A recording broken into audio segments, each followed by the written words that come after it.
भारतीय राजनीति में ऐसा पहले कभी नहीं हुआ और दूसरी बार कब ऐसा होगा, यह सवाल भविष्य के गर्भ में है।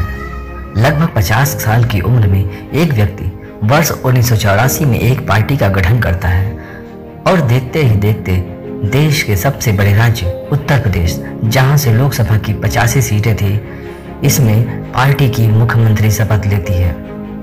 यह पार्टी पहले राष्ट्रीय पार्टी और फिर वोट प्रतिशत के आधार पर देश की तीसरी सबसे बड़ी पार्टी बन जाती है। जिस व्यक्ति ने इस पार्टी का गठन किया वह बेहद साधारण परिवार से संबंधित था, उस समुदाय से जिसे पढ़ने लिखने का हक नहीं था, जिन्हें छूने की शास्त्रों में मनाही है। यह चमत्कार कितना बड़ा है, इसे समझने के लिए बीजेपी और कांग्रेस जैसे मुकाबले की दूसरी पार्टियों को देखें, जिनकी लंबी चौड़ी विरासत है और जिन्हें समाज के समृद्ध और समर्थ लोगों का साथ मिला।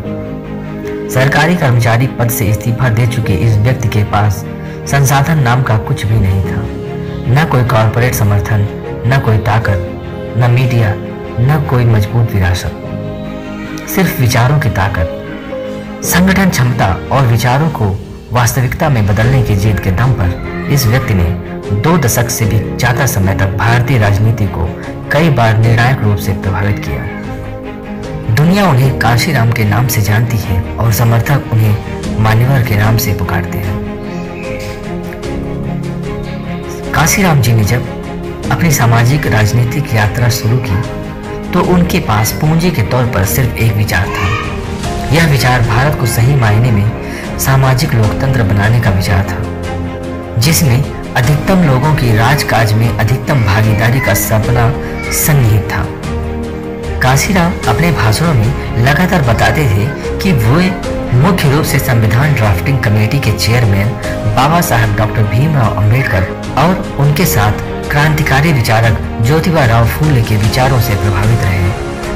1980 में लखनऊ में एक सभा में उन्होंने कहा था, अगर इस देश में फूले पैदा न होते तो बाबा साहब का अपना कार्य आरंभ करने में बहुत कठिनाई होती। काशीराम के बहुजन का अर्थ देश की तमाम वंचित जातियां और अल्पसंख्यक हैं, जिनका आबादी में 85% हिस्सा है।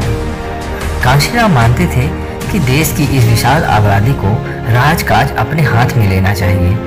इसे वे सामाजिक लोकतंत्र की स्थापना और देश के विकास के लिए अनिवार्य मानते थे।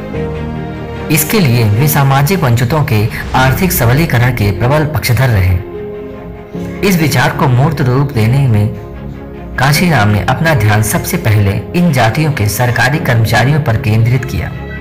वे मानते थे कि ये लोग राजनीतिक गतिविधियों में बेशक हिस्सा न लें, लेकिन बुद्धिजीवी होने के कारण समाज को बौद्धिक नेतृत्व और आर्थिक संबल देने में यह तबका सक्षम है।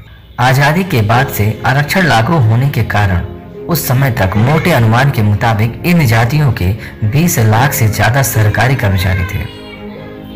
काशीराम ने 1978 में सरकारी कर्मचारियों का संगठन बामसेफ यानी बैकवर्ड SC, ST और OBC and minority communities employees federation का गठन किया और देखते ही देखते लाखों लोग इससे जुड़ गए।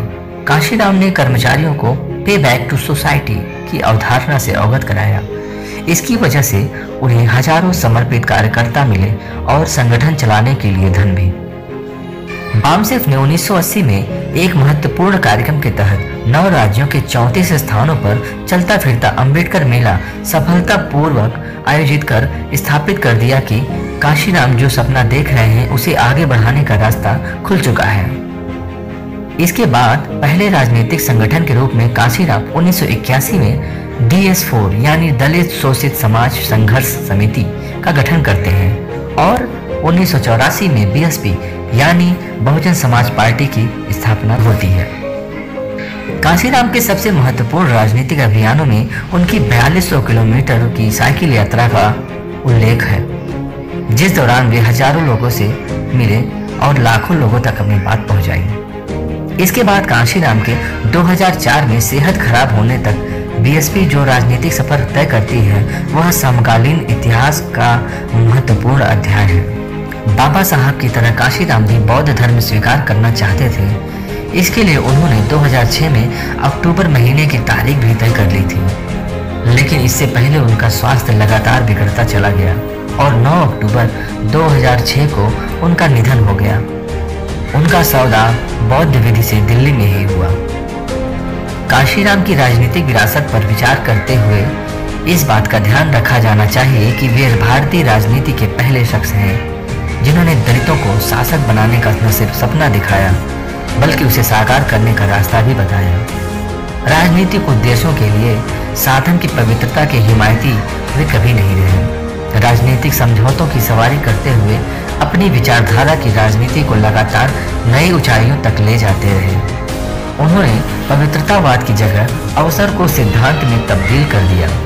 बीएसपी की सफलता का अंदाजा इसी बात से लगाया जा सकता है कि एक समय में देश का हर 16वां वोटर इस पार्टी के हाथी के निशान पर बटन दबा रहा था। अपनी राजनीति को कामयाबी तक पहुंचाने की दिशा में काशीराम को मिली सफलताओं ने उनके व्यक्तित्व को वह चमक दी जिसकी कोई भी राजनेता सिर्फ कामना ही कर सकता है। मान्यवर साहिब को सत सत नमन। अगर वीडियो आपको पसंद आया हो तो लाइक करिएगा, इसको अपने साथियों के साथ शेयर करिएगा और कमेंट में लिखिएगा जय भीम, नमो बुद्ध।